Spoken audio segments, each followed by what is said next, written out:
Mid day মিলের চাল নিয়ে যে অভিযোগ জমা পড়েছিল বিডিও অফিসে, সেই অভিযোগের ভিত্তিতে বিডিও নীলাদ্রি সরকার মহাশয় কি বলছেন শুনুন।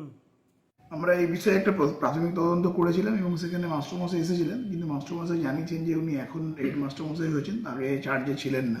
আগে যারা দায়িত্ব ছিলেন তারাই বলতে পারবেন। তো তবুও আমরা ওনাকে আরও একবার ডেকেছি, তারপরে কাগজপত্র নিয়ে আসতে বলেছি, তারপরে উনি এসে বলবেন, দেখাবেন কি বৃত্তান্ত আছে। মিড ডে মিলে যত মাল যে অ্যালট হয় তত মাল স্কুলে যাওয়ার কথা, কিন্তু যায় না। এবার সত্যি তো আপনার একটা কপি আসে আপনার কাছে, আসে তো অ্যালটমেন্ট কপি, এবং কত মাল দেওয়া হলো সেই কপিটা আপনার কাছে আসে।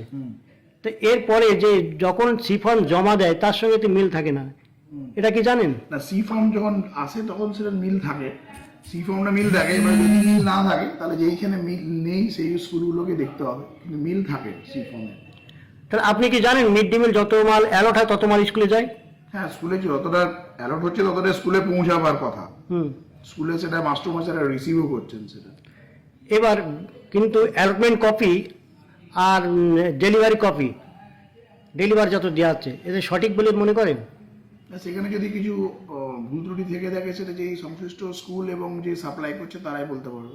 আগামী মাসে কত চাল প্রয়োজন সেই চালের অর্ডার কপি চলে যায় গাইঘাটা থানা মার্কেটিংয়ে, থানা মার্কেটিং থেকে চলে যায় এফসিআই গোডাউনে, এফসিআই গোডাউন থেকে চলে আসে মিড ডে মিলের চাল থানা মার্কেটিংয়ে।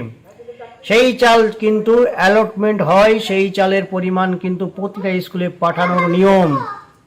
1 মাস আগে কিন্তু অর্ডার হয়, ভালো করে বুঝুন।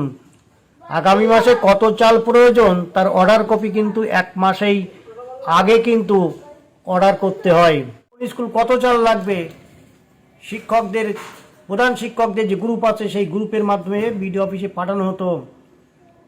সেটা কিন্তু অন্যান্য স্কুল জানতে পারছে কোন স্কুল কত পরিমাণ চাল লাগছে। সেটা কিন্তু গত বছর থেকে বন্ধ করে দেওয়া হয়। দীঘা সুকান্তপল্লী প্রাইমারি স্কুলে যখন চাল তথ্য প্রকাশ এনেছিলাম তার পরের মাস থেকে কিন্তু বিডিও অফিস থেকে সেই গ্রুপ মেসেজটা বন্ধ করে দিয়েছেন।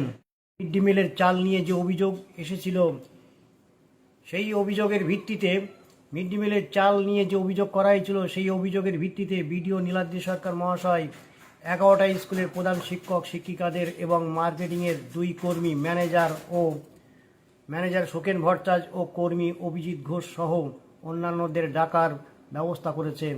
এটা নিয়ে অবশ্যই তদন্ত করবেন। তদন্ত যে রিপোর্ট আসে সেটা জনগণের সামনে তুলে ধরব।